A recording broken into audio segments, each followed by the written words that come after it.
Hi, it's me again with Corel Tips and Tricks. I didn't know this was going to work until I tried, so I'm going to call this video "You Don't Know Till You Try."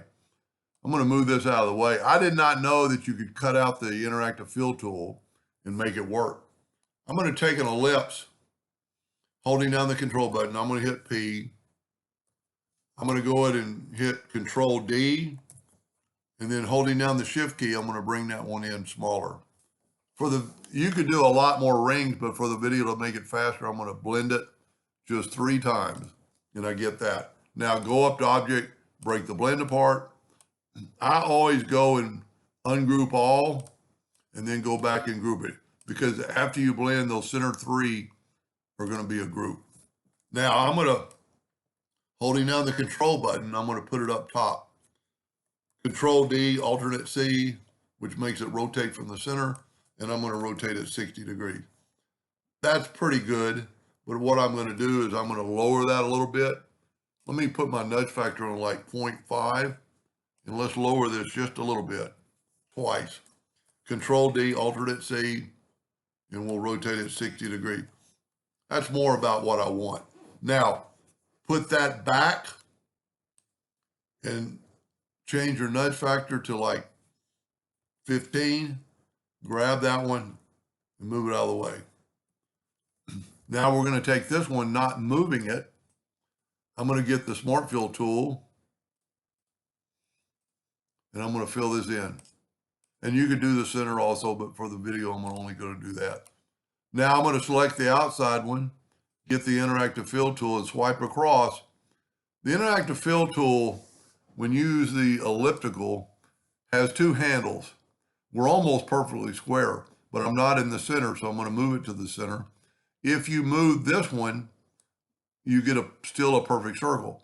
If you move this one, you get an oval. Now we're going to take that and we're going to put blue there. We're going to put another blue here. And then we're going to put a white right in the middle. It's going to be kind of hard with that arrow, but we can adjust it. I can move that white to there.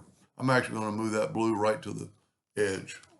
Now take your attribute eyedropper, which is underneath your color eyedropper. Now they're going to change a little bit. If you notice, the center one is not in the center of it because it's just how it works with the smaller circle. I'm going to just do the, well, you know what? I'm going to do it.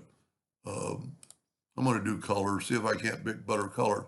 Now, you see that this isn't the center, so I'm going to move that blue to there, move that blue to there, and then move the white. I'm going to go ahead and do the same thing to this. I'm going to kind of move that to the edge, move this to the edge, and then move my white more in the center. That looks a little more better. So take this one and let's get, let's use this dark purple instead of, so you want, when you're using that white, you really want dark colors. And I'm going to go with a dark green on this one. You know, if you don't know which one you pick, the last one you pick will have a box around it. So I'm using forest green. I still don't like the color. Tell you what, let's make this one red. Kind of make it pop out a little bit more. I'm just trying to get better colors. See, that really doesn't work. But if we move these reds in a little bit, get a little more red. Then the last one, I don't know what color to pick. If you use a light color, you can't really use an orange next to the red. Let's go down here and see if let's get this color right here. And see, I don't know which one I picked, but it's still got a white box around it. And that doesn't look too good because the two colors are too close to the same.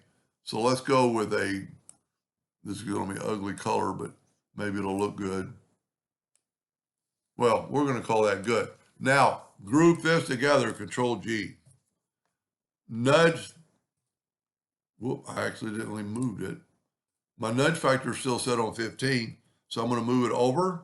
It's selected, so I'm not going to Control D. I don't need a duplicate. I'm going to alternate C and have it rotate 60 degrees. Now it needs to be on top. Well, it doesn't have to be. You could go the other way, but we're going to go back minus front. So I'm going to go order front of page. You can see the red lines are on top. I'm going to select both of them. I'm going to go back minus front, and look what it did. Now take away the outline, and you have that. Now it's already grouped together. Control D, alternate C, and rotated that 60 degrees. And look at that. And the reason you cut that out is so you won't have any overfill. I don't think this is a very good color combination. I really think the blue, solid blue, probably worked the best. And then go up to object order, back a page, and you get that. I really think well, this looks better. This one looks better than that one, but the blue is really a lot better. And I didn't take a lot of time making the inside lines better, but I didn't know if it would allow me to back minus front with a interactive fill. Now look at this one, how tight, and this one's loose. It's just because I didn't raise that other one is the same amount.